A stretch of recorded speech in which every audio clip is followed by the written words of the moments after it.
Assalamualaikum warahmatullahi wabarakatuh. Selamat datang di channel YouTube saya. Ini merupakan video pertama saya, maksudnya adalah video pertama mengenai pembahasan ilmu kesehatan atau ilmu pengobatan. Ya, Insya Allah saya akan sedikit-sedikit kupas tentang ilmu pengobatan, walaupun saya memahaminya sedikit ya, semoga bermanfaat. Pertama, apa ya, ada beberapa catatan yang sudah saya catat sih sedikit. Mungkin dari berbagai praktisi yang sudah berpengalaman atau jam terbangnya sudah banyak sekali, ya mudah saja saat menangani pasien. Tapi pembahasan kali ini ya sangat bermanfaat bagi praktisi yang baru terjun atau sedang banyak belajar bagaimana cara awal menangani pasien, langkah-langkahnya seperti apa. Karena sangat penting sekali ketika kita pertama kali bertemu pasien secara tatap wajah dan lain-lain, itu harus menemukan feel ya, atau benang merahnya dalam sebelum menangani praktek tersebut. Ya, ini berguna sekali untuk semua kalangan praktisi pengobatan, masas, bekam, akupuntur dan lain-lain, yaitu bagaimana cara mendiagnosa pasien ya yang sedang sakit atau cedera. Karena saya pribadi adalah praktisi dari terapi cedera olahraga. Pertama yaitu anamnesis.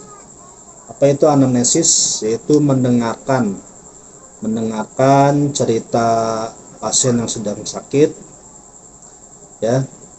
Dia apa keluhannya, sakitnya di bagian apa, apakah punggungnya sakit atau sendi engkelnya sakit dalam kasus cedera, atau lambungnya yang sakit ya dalam sakit pengobatan herbal dan lain-lain, atau dia flu, batuk atau meriang, yaitu bagian daripada mendengarkan ya cerita pasien.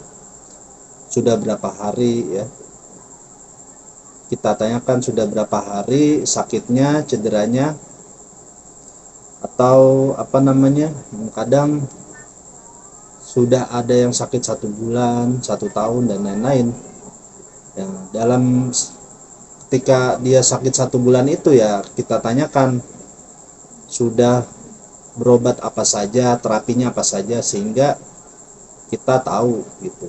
Beda sama pasien yang baru pertama kali sakit atau pertama kali pengen diobati ya, misalkan dia baru 2 hari meriang, itu bisa ya lebih mudah penanganan. Tapi bagaimana pasien yang sudah sebulan, 3 bulan, nah itu kita harus tahu dia terapinya sudah apa saja ya, pengobatannya sudah apa saja, sehingga sakitnya ini tidak kunjung sembuh sempurna ya, seperti itu. Kemudian yang kedua, inspeksi. Maksudnya di sini melihat apa bagian yang sakit, atau dalam kasus cedera olahraga itu misalkan dia pergelangan tangannya sakit, ya itu kita lihat, oh iya pergelangan tangannya memar ya, bengkak ya. Kita samakan dengan tangannya yang satu, ya bagian ini cedera, bengkak, lebar, ya di sini sehat. Oh iya beda. Nah, ini ototnya bermasalah atau sendinya geser, yaitu bagian dari contoh cedera. Atau ketika baru datang ya pasti orang yang tidak sehat itu wajahnya pucat, misalkan dia sudah meriang sudah 2 hari ya, atau masuk angin, keringat panas dingin, terasa lemas ya, atau ketika apa namanya eh, saat baru datang dituntun dengan keluarganya, ya itu merupakan tanda-tanda dia ya memang sedang sakit ya. Tapi didiagnosa dulu. Kalau teman-teman ini sebagai praktisi apa cedera, ya kasusnya cedera pastinya. Kemudian setelah inspeksi, setelah kita lihat, kemudian palpasi, yaitu meraba bagian sakit ya. Kalau cedera itu diraba nih, misalkan tadi kan contohnya pergelangan ya, pergelangan tangannya diraba ya, pastinya saat diraba kalau dia terjadi bengkak, inflamasi, ya terasa sakit, nyeri ya. Atau terjadi retakan ya, terjadi retak tulang ketika kita raba, oh tulangnya ini di tengahnya sudah tidak kuat ya, atau seperti ada bunyi ketika kita gerakin ya, krek-krek seperti itu. Atau ketika kita lihat pun kalau dia kasusnya patah tulang, ya sudah berbeda bentuknya. Nah itu, kemudian kalaupun misalkan yang palpasi ini dirabanya pada kasus misalkan panas dingin ya, kita raba, oh keringat panas dingin. Atau kalau lambungnya sakit, tidak nafsu makan dan lain-lain, ya biasanya kalau dokter itu pakai stetoskop diperiksa bagian lambungnya, atau detak jantungnya normal atau tidak, seperti itu. Itu bagian-bagian daripada diagnosa pasien. Nah ini merupakan jalan ya, merupakan jalan atau suatu cara yang memudahkan kita untuk melalui proses pengobatan dan lain-lain, seperti itu. Ketika kita tahu, ya kita mengobatinya tidak melenceng atau mengobatinya secara tepat sesuai dosisnya, seperti itu.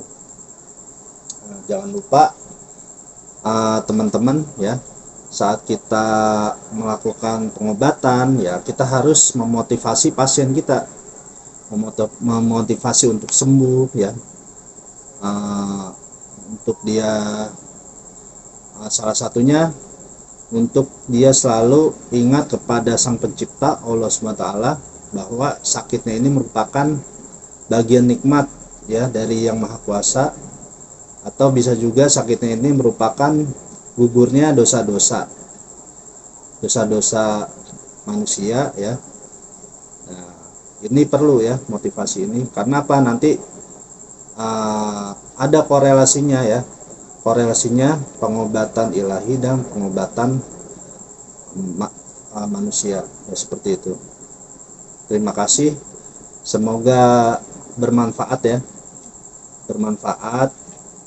Jangan lupa subscribe, like, dan komen ya, dan silakan yang mau bertanya di kolom komentar supaya untuk video selanjutnya saya bisa terus aktivitas membuat video. Terima kasih. Wassalamualaikum warahmatullahi wabarakatuh.